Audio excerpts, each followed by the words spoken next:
Welcome, everyone, and thank you for joining us for the KDI School Worldwide Monthly Webinar Suite. My name is Yeonji Kim, and I'll be your host for today's session. This webinar is a joint program with the World Bank. In each session, experts from the bank share their latest findings with the KDI School community. We hope you'll gain valuable insights into the cutting-edge research and also have the opportunity to reflect on how these insights can be applied in practice.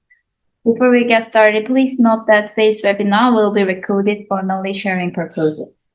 If you have any questions or comments, please hold them for the Q&A session or share them in the chat.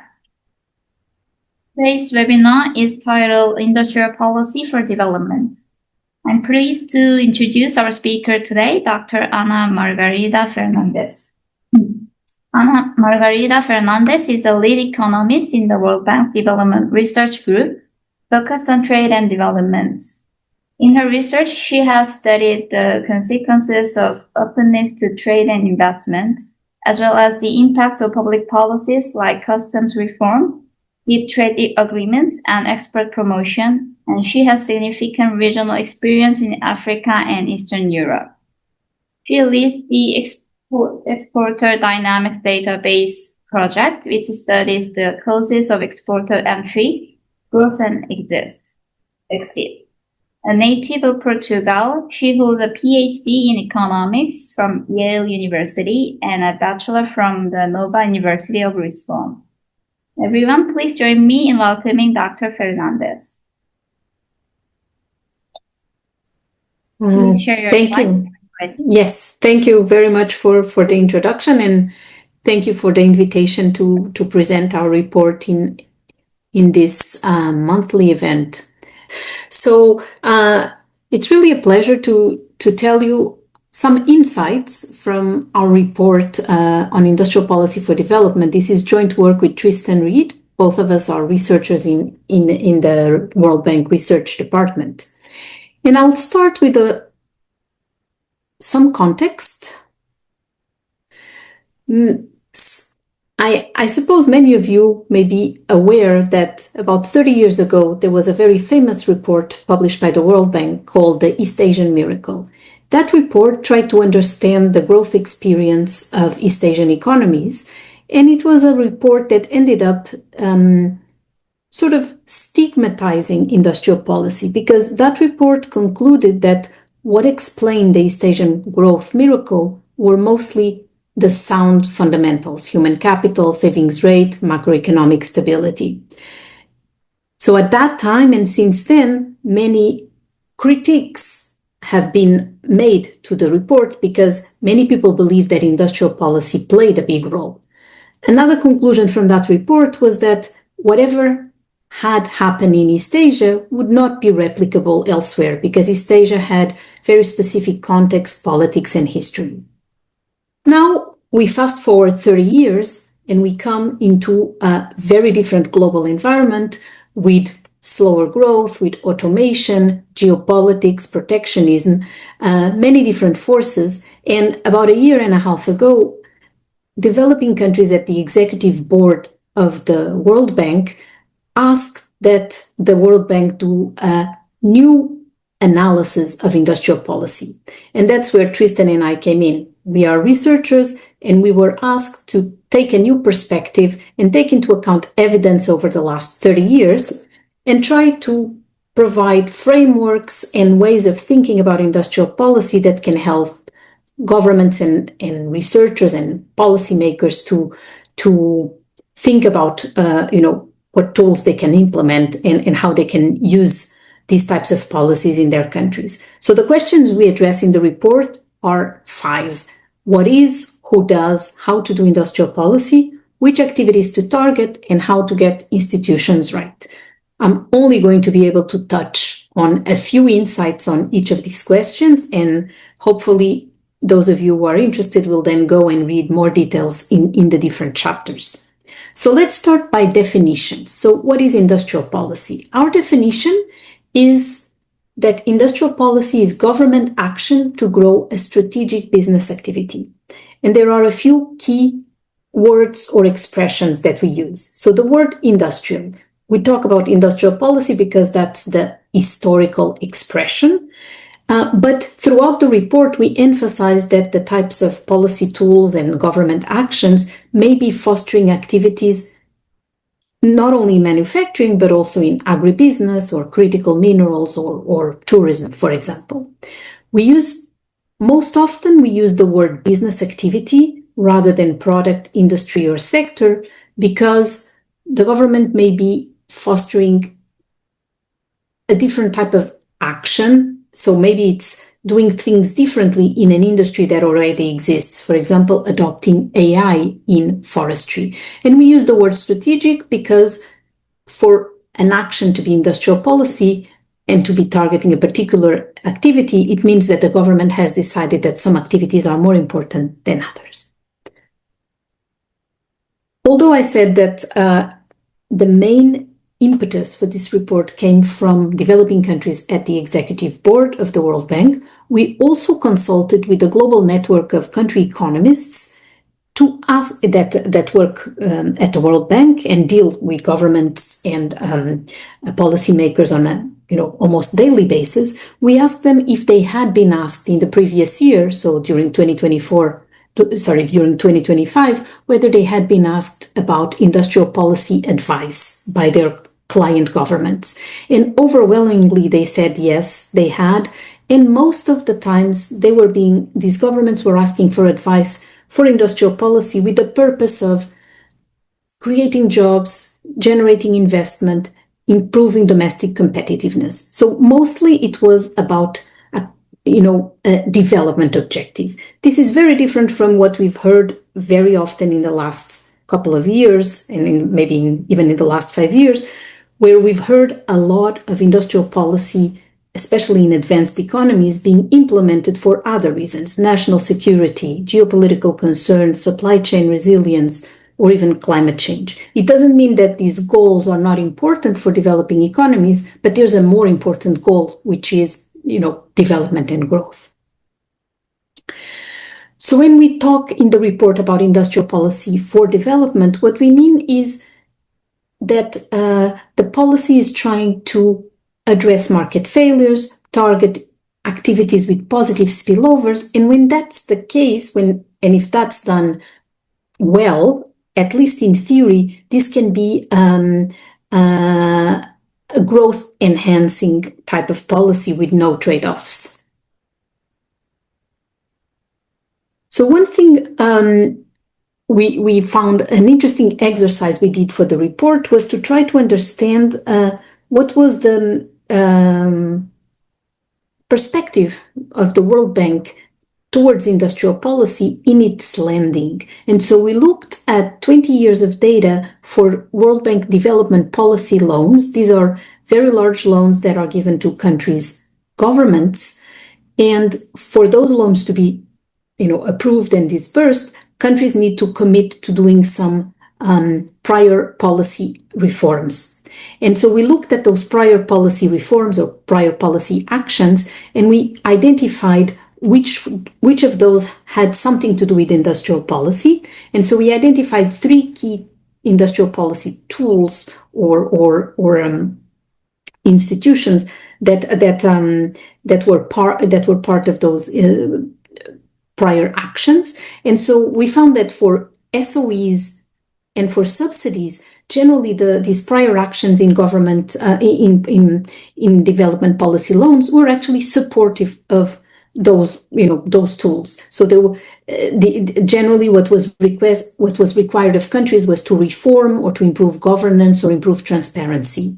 Whereas for trade policy, generally for tariffs, clearly all of the loans required that that policy would be abolished or tariffs would be reduced. But all in all, we found that World Bank operations were sort of somewhat more supportive of industrial policy than what could be imagined at first sight.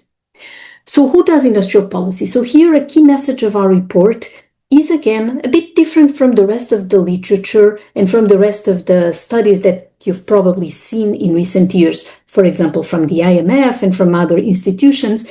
All those studies have used the Global Trade Alert database as their main source of data. In that database, it's an incredible effort, but it doesn't capture very well industrial policy for the poorer countries.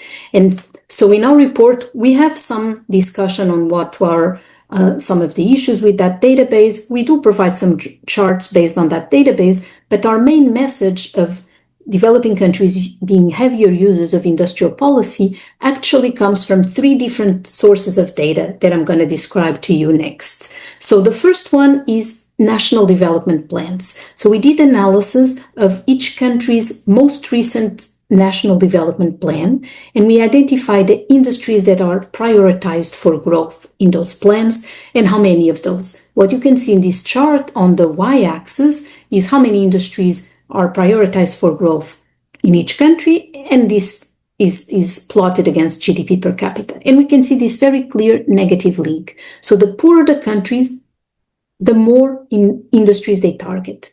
Why is that? Perhaps because they have fewer industries that are developed, so they do need to target them for growth. Perhaps they are less focused, they are less strategic.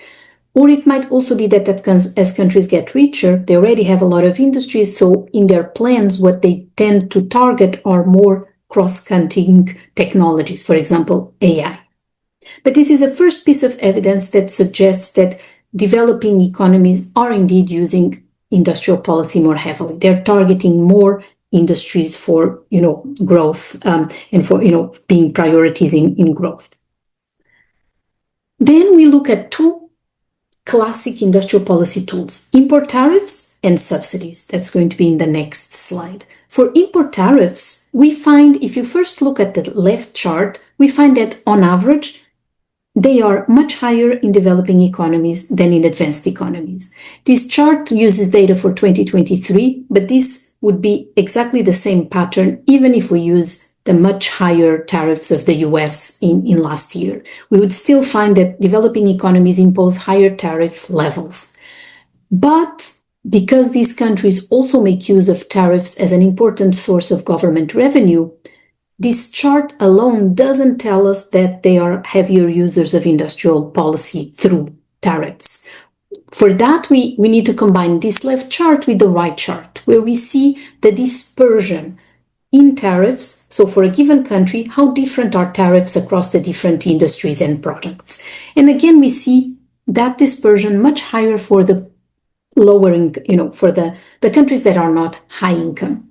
So if countries are using very different tariffs on different products, that means that some products or sectors are being more protected than others. And this is precisely the idea behind using tariffs as an instrument for industrial policy. So again, evidence that developing countries are heavier users. Finally, for subsidies, we construct a measure of the total amount of subsidies to businesses for each country. And that's the sum of two components. One is direct transfers from the government to businesses, and the other component is tax expenditures, which means tax exemptions. When we sum these two and we divide by GDP, we then have the plot on the left. If we then take an average by income group, you can see, if you are able to see the green line, this is the category of the type or the group of countries for which subsidies have been growing the most and are the highest as of the most recent year of data.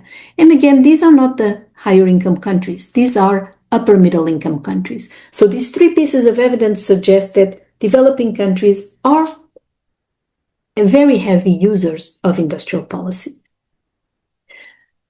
So then in the report, we go through our longest chapter, which thinks about how to do industrial policy. And there I'm going to show you what is the comprehensive set of tools that we consider, how country characteristics determine what's feasible. And then I'm going to take you through a few lessons based on the evidence on which tools are effective and efficient. And that's going to be combined in the report. I will not show you here, but in the report for each of these lessons on a given policy tool, we are also going to give some principles of practice so that, these tools can be applied, more effectively. Here, I'm just going to focus on showing you some of the evidence on efficiency and effectiveness. So one of the key innovations in this report is that we took this really comprehensive view of what are the tools of industrial policy, and we grouped them into three categories. The first category is actually a category that's often not part of the discussions on industrial policy, but it is the category that we most emphasize in the report. And those are the public inputs. They may be tailored to the needs of a specific activity or industry, but they are what we call first choice or first best in economic theory, because they tackle directly market failures. For example, industrial parks or special economic zones, they address coordination failures. Skills development programs address underinvestment in certain types of training.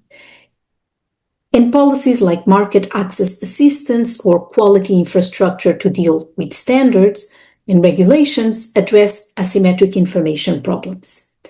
And often these policies can actually be implemented with relatively low cost. So they end up being really the main choice that we emphasize for many countries, as you will see in my next two slides. Then we have this big category of market incentives. These are the most usually the most popular types of industrial policy tools. Generally, that's what people think about when they think about industrial policy. These are the ones that change relative prices, so they are also the most controversial, and they can elicit retaliation from trading partners. But this is a very long list, and there are very different types of tools even among these market incentives. Some of them, subsidies to production or innovation, they are also first choice. So they also target the problem or the market failure directly. They are basically providing investment to activities that are, or to industries that have positive spillovers and are, suffer from underinvestment. But then many of the other tools, they try to address market failures very indirectly, and in the process, they may lead to inefficiencies or to costs to the economy. For example, import tariffs are trying to protect infant industries, but they can have important costs to the rest of the economy. Commodity export bans or local content requirements, they are trying to promote either downstream or upstream industries, but also very indirectly and possibly with costs and inefficiencies. And then we have a third category, which are macroeconomic interventions that can promote very broad activities, either exports through competitive exchange rate devaluations or broad innovation through R&D, generalized R&D tax credits. With so many tools at hand, what we wanted to do was to think about what's feasible for different types of countries. And we proposed three key country characteristics that influence what's feasible. There are many other country characteristics that matter for what policy tools should be used, but these three for sure play an important role. The first one is government bandwidth. By this, we mean the state capacity, the bureaucratic capacity, and in particular, the workforce that's dedicated at the government that's dedicated to engaging closely with businesses. And this is very necessary for tools that require, industrial policy tools that require a lot of tailoring and targeting. For example, if you think about skills development programs that attempt to develop training of particular skills that the business sector needs. So this needs a very close interaction between businesses and the government. Local market size is crucial for industries to achieve economies of scale. And this is captured both by the size of the middle class in the country, but also by the size of destination markets with which the country may have a preferential trade agreement. And finally, fiscal space. This one, can governments raise tax revenue or borrow affordably? This is, of course, crucial for policies that are expensive, like subsidies. So what we propose in the report is a typology that links these characteristics to what's feasible. And in this table, you can see several combinations of characteristics of countries, and for each, what are the feasible industrial policy tools. And if we look at the first row, this first row actually covers most of the developing countries that are the World Bank client countries. These countries that tend to be poor, they also tend to have small bandwidth, small market size, and small fiscal space. For these countries, the set, even though they might need industrial policy in order to develop their, their private sector, they have few feasible tools that they can implement. In terms of public inputs, there's just the industrial parks and special economic zones. In terms of the market incentives, commodity export bans are the only ones that can be implemented, and competitive exchange rate devaluations for the macro interventions. When countries have some more bandwidth, for example, if we go from the first row to the second row, many other tools become feasible. So all the other public inputs that do require this government bandwidth become feasible. And then we can go down the table, and there are other categories that we have them in the report. We didn't have time, space to put them here. But if you go all the way down, you're going to go to countries that have large bandwidth, large size, large fiscal space, which tend to be the advanced economies. And for those countries, all the policy tools are feasible. But of course, feasibility is one thing, but then there is a choice to be made. Governments may want to, we assume that governments are trying to promote some strategic business activity, but they have many tools and they need to take into account what's feasible, but also what's effective and what's efficient. So, and if in case only second choice tools are feasible, for example, that's the case if I go back to this slide, for the poorer, the countries in the first row, industrial parks is a first choice tool, but the others are second choice tools. So in our review of the evidence, we also try to think about how to make, even if, when only second choice tools are feasible, how can they be implemented in a way that perhaps increases their effectiveness and reduces their economic costs. Two caveats about the evidence that we are able to review in the report, and I think this can be useful for anyone in the audience who's working or thinking about doing research in this area.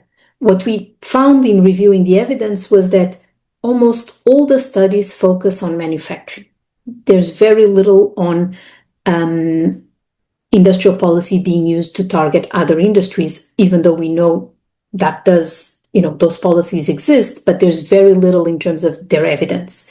And then in most studies, some of which I'm going to describe to you, what we can say is how effective the tool was. Was it able to open new markets or to increase revenue? But we almost never know if the tool was efficient. So were the benefits greater than the costs? So again, this is an important area for future work. So now I want to take you through a few of the lessons in the report. You have 12. Here I'm going to do perhaps 5 or so, depending on time. But I want to show you, and for each of these lessons, in the report, we describe a lot of studies, evidence from a variety of countries. Sometimes we provide examples of what didn't work, so failures. Here for the presentation, I just picked a few examples for each of the tools to keep the discussion, more limited. So on industrial parks, one of the interesting pieces of evidence that we document, that we report, is based on a recent study for 10 African economies that shows that industrial parks were able to achieve some structural transformation, so jobs moving away from agriculture, as well as some benefits for the households in terms of higher consumption of durable and better educational attainment. And this study is interesting because it's different from a lot of previous evidence for Africa that had shown that there were many failures in terms of special economic zones. Then, in terms of the other public inputs, we provide a lot of evidence based on the various studies available that they tend to be quite effective. So there's one good example on skills development, which is for Costa Rica, where the training of specific high-tech workers was fundamental to attract this big foreign investment from Intel. And this became important also many decades later when Intel wanted to leave the country. The government again worked together with Intel in order to train the more advanced engineers that were necessary for Intel to retain some activities, advanced engineering and design in Costa Rica. Then there's quite a lot of evidence from Latin America, but also from Tunisia and other countries that market assistance works well. It helps firms increase their exports and diversify. And same for quality infrastructure. The second lesson I want to describe is production subsidies. And so here, again, there's quite a lot of studies, but interestingly, and I think particularly for this audience, you're probably all very familiar with the very interesting and rich set of new studies on Korea that have been published very recently. And they have shown that in Korea, investment subsidies were very successful at promoting the heavy and chemical industry. So they increased sales, employment, labor productivity, and they were actually efficient. So some calculations that we describe in the report, where we have a special box just on these studies, shows that the cost of these investments was about 2.4% of GDP, but they were able to generate GDP higher by 3% over the many years since this episode of industrial policy. And in that case, the input that was being subsidized was investment. But there are other examples where labor is the input that's being subsidized. And there we document such a scheme being quite successful in Romania in fostering the software industry. But in some cases, governments don't have the information on what is the input that's underprovided. Is it investment or labor? So it can be more effective sometimes to provide subsidies to production. And there's an example from the US on how that was successful in promoting the renewable energy sector. We also go through other interesting examples on evidence for innovation subsidies. And again, we show they can be effective and also efficient. So there's two examples that I point here from Brazil. The first one is actually one of the few studies that looks at a sector that's not manufacturing. The Romania example was also for a services sector, but here we have an example from the agricultural sector. And there's a recent study that shows that Embrapa in Brazil, which was an agency that provided subsidies to research on crops that were very specialized for the local climatic zones. And it is shown to have been extremely efficient, with benefits being 17 times the costs. And this resulted in Brazil going from being a food importer to a major food exporter. There's another example from Brazil that is more nuanced.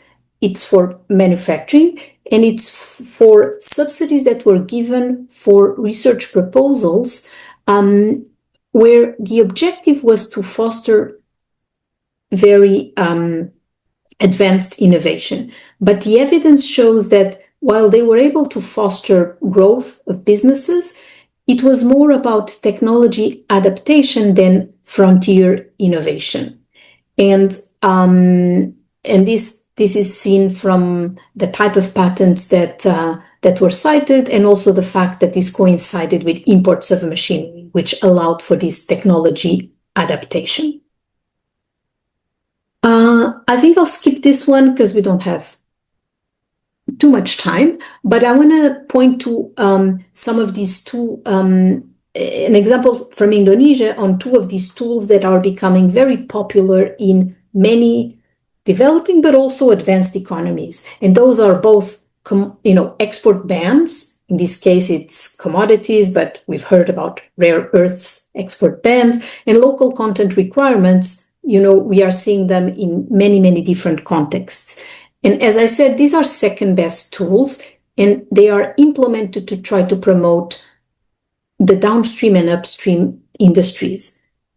Indonesia has been a heavy user of these types of tools, but the evidence is a little bit mixed, and it doesn't suggest that these are extremely effective. So on local content requirements, it's true that the evidence showed they were effective at increasing the use of local inputs, but they are also shown to actually hurt performance and exports of firms because they, in some sense, they sort of prevent them from accessing, high quality imported inputs. Commodity export bans, they were introduced by Indonesia initially in 2014, and the study that I'm describing here is for that import ban.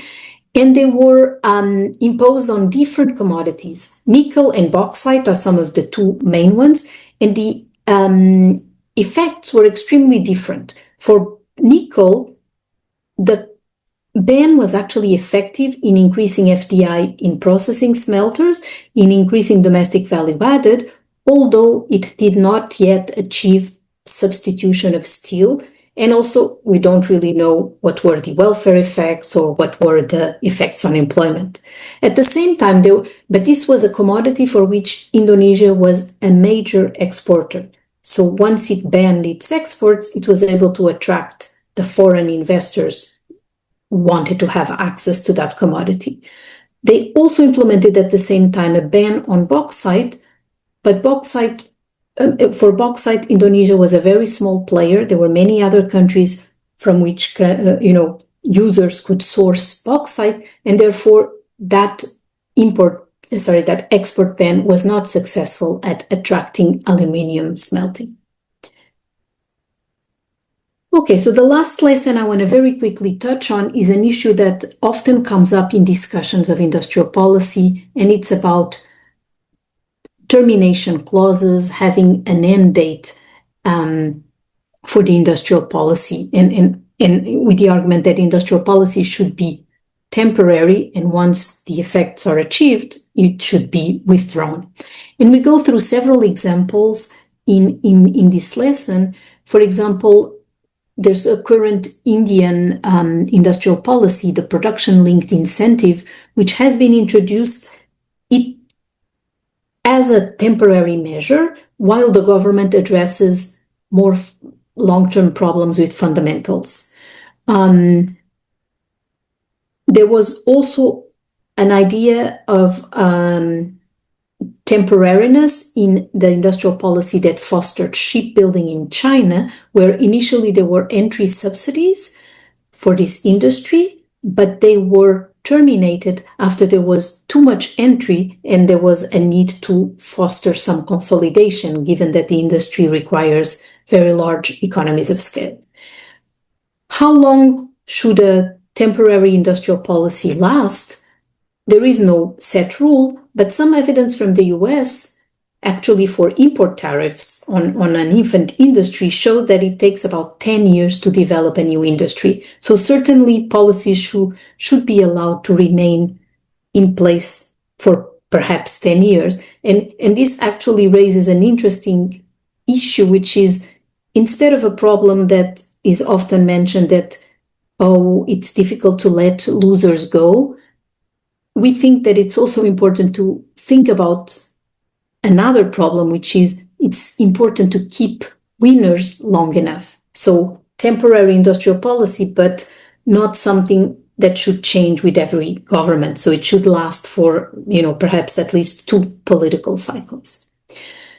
Okay, so I will be very quick just on the last 2 questions. So the other question that we tackle in the report is perhaps one of the main questions that comes up when people think about industrial policy: which industries or activities to target. And here, what we have is, we don't have any magic solution. We just have some reflections and a simple rule of thumb. So the first idea that we convey in the report is that actually any sort of scientific targeting of the activities or industries is really hard.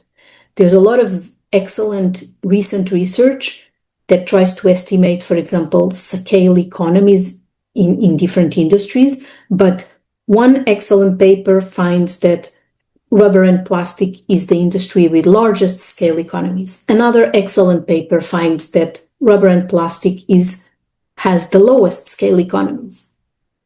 What should a government do? So it's very hard to try to be scientific, but there is a rule of thumb that can probably help in thinking about which activities to target. And that's the idea of focusing on new activities, something new to the country. If it's new, there's going to be learning and possibly knowledge spillovers. Of course, it is possible to also think, is this activity new and also sophisticated or complex? But the idea of new is actually quite important. And it's not always, or maybe not often, used. For example, countries like Kenya target in their national industrialization tea. This is something that they have been exporting with tremendous success for many decades, yet they're still targeting that activity. So that's definitely not new. And so one of the ideas is to target something new. And then we also propose some ideas on how to use readily available trade data to help think about other factors that may be important in prioritizing activities. So opportunity, size, and feasibility. So those are the ideas here are, on the one hand, activities should be, or it is best to target activities where the market is large and where the market is growing, and perhaps where the market doesn't have too much competition. So all of these things can be measured based on trade data, looking at global imports, global import growth, and numbers of countries that, for example, sell or export a particular product or industry. Then feasibility is more related to comparative advantage as well as some risk preference. So we, based on some work that Tristan did in a paper before we published our report, he proposes a framework that has activities that are low risk. Those are the activities where the country already has comparative advantage. So, for example, in Kenya, it would be tea. Medium risk industries that don't have comparative advantage, but use technology that's very related to the industries that the country has comparative advantage in, or high-risk industries that are completely different. They don't have comparative advantage and they don't use related technology. So the choice will depend on the degree of risk tolerance by the government. Okay, so finally, and to be even quicker, we spend one of the last chapters in the report thinking about institutions. And here we emphasize two ideas. One is that actually we argue that industrial policy may be more replicable than ever before.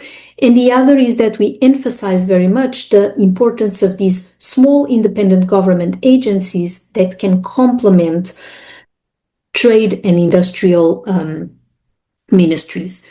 So in terms of industrial policy being more replicable, we argue that some of these important country characteristics have improved. There's more bandwidth through these agencies. There's larger market size. Even fiscal space, despite they had problems, from a more long-term perspective, it has definitely increased very much. Tax revenue to GDP has increased very much in most developing economies. In the report, we go through 7 different agencies: development banks, export promotion and investment promotion agencies, innovation promotion agencies, SOEs, local cluster initiatives, and public-private dialogue. All of these are vehicles for industrial policy. They've been growing, and we discuss based on a framework proposed by Roderick, what are some of the characteristics of these agencies that are necessary for them to effectively implement industrial policy. They need to be embedded with the private sector, they need to be using incentives, and they need to be accountable. And we go through each of these agencies and describe some of, discuss some of the evidence on whether they are effective and what are some of the design features that matter for their performance. So I will finish with one important sort of takeaway, which is related to a question that we had this question asked very often as soon as we began to present some preliminary version of our results, which was how should governments prioritize the different tools? We propose 15 tools. What should be some sort of prioritization? And what we have is an important set of lessons. So the first lesson is that although we've been talking about industrial policy for 40 minutes, there's nothing in what I said that doesn't mean that the main emphasis should always be on first improve enabling institutions or continue to improve them. This is extremely important to keep in mind because industrial policy may be also implemented, but it is not a replacement for improving institutions and fundamentals. Then for countries that want to engage in industrial policy, these public inputs that are not underprovided by the market should be the first type of tool to try. Many of them can be implemented at low cost. They are they can be tailored to a particular industry, but can actually be a bit more general. Then, if public inputs and fundamentals are not enough, countries can go into these market incentives, but being much more cautious because they are more costly fiscally, they might have costs to the broader economy, they may lead to retaliation. So definitely a very careful cost and benefit analysis is necessary. And then we argue that, these macro interventions should be, to some extent avoided.